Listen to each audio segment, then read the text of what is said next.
E aí eu livremente deixo de andar pelo caminho que eu estava e passo a andar pelo caminho que Ele, o Senhor Jesus, tem para mim. E aí entra um movimento muito bacana e muito importante, que é o de deixar Jesus ser o Senhor absoluto da tua vida e da tua história. E ao longo da minha vida e da minha história, eu tenho procurado fazer muito esse exercício. Diria que esse é um exercício diário.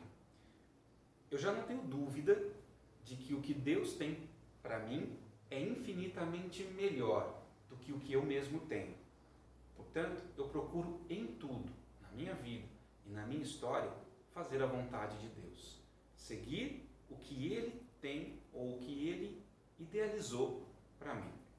E é interessante que quando eu era adolescente, uma das coisas que eu mais busquei, assim que eu tive o meu encontro pessoal com Jesus, foi pensar assim: Jesus, a partir de agora eu quero fazer absolutamente a sua vontade. Tudo que o Senhor me falar, eu vou fazer.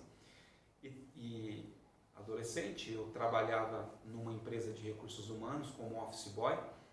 E como você sabe, o office boy, o trabalho dele é ir aos bancos, aos cartórios, levar documentos.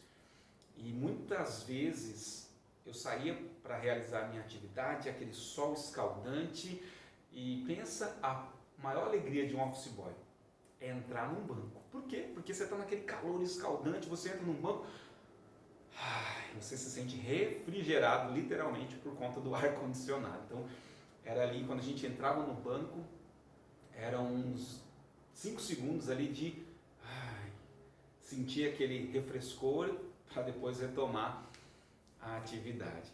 E nessa ocasião eu estava muito decidido, eu falava para Jesus assim: Jesus, eu quero fazer tudo o que o Senhor me falar para fazer, eu quero ser obediente a tudo que o Senhor tem para mim.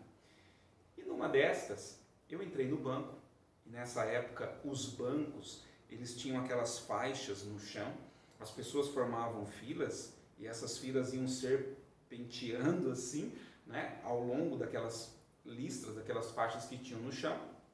E o que era muito comum acontecer é que essa fila, as pessoas iam chegando, iam entrando uma atrás das outras, elas não respeitavam o zigue-zague da fila, elas iam fazendo um arco. Normal. Eu entrei no banco, senti o refrigério do ar-condicionado, e quando eu vi a fila, ia naturalmente entrar, ela estava torta, como de costume, tanto é que tinham funcionários do banco contratados só para falar uma plaquinha assim: posso ajudar? E ele falava: por favor, entra na fila aqui, e ele endireitava aquela fila frequentemente. Eu entrei na fila e Jesus, eu senti ele falando assim no meu coração: entra no seu lugar correto. Entra na fila, mas no seu lugar correto. Ou seja, a fila estava torta, tinham as faixas. Se esta fila estivesse seguindo as marcações no chão, obviamente, eu entraria num determinado ponto. E era ali que eu senti que Deus queria que eu ficasse. Pensa a cena, imagina a cena. Aquela fila em arco, as faixas, a faixa 1, faixa 2, faixa 3, a fila aqui em arco, e eu entrando.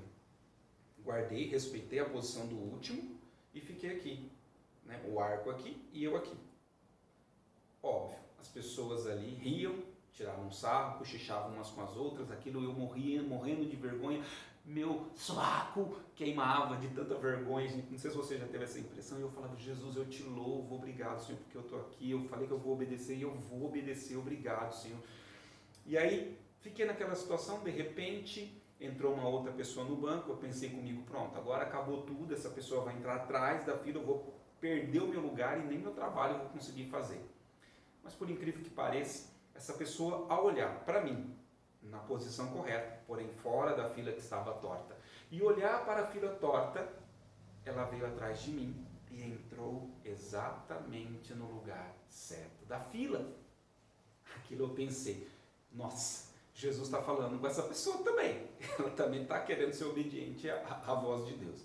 O fato é que, conforme o tempo foi passando, todas as demais pessoas que entraram no banco foram se organizando atrás de nós. a fila que estava à frente torta, ao nos ver em grande quantidade já na posição correta, respeitando as faixas que existiam ali, foi aos poucos dando um passo para cá, outro passo para cá, e elas foram endireitando a fila sem que o rapazinho do jaleco, posso ajudar, precisasse fazer qualquer tipo de intervenção.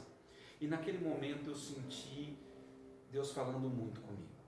Ele me mostrava que o nosso comportamento, a nossa conduta, as nossas escolhas é o que vai fazer com que o ser humano entenda que Deus o ama e que existe algo muito maior e muito melhor para ele do que o que ele mesmo escolheu até agora. E ele me mostrava que se eu fosse obediente ao que ele tinha para a minha vida, à missão que ele tinha para mim, eu iria encontrar muitas filas tortas, mas eu não precisava, para ser aceito, entrar nas filas tortas e me fazer igual aos demais. Eu deveria ter a minha individualidade, porque Deus me fez único, respeitando as escolhas dos demais, que têm a liberdade de estar na fila torta, assim como eu tenho a liberdade de estar na fila direita. Deus chama a mim e a você para estarmos na fila direita. E quando ele dizia para mim, você faz a escolha de andar na fila direita, as pessoas que verão o seu exemplo vão te seguir e vão andar também pelo caminho reto.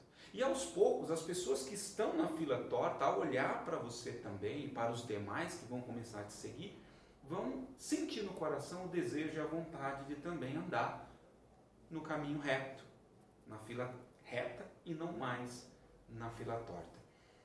Isso é conversão, essa é a mudança de vida.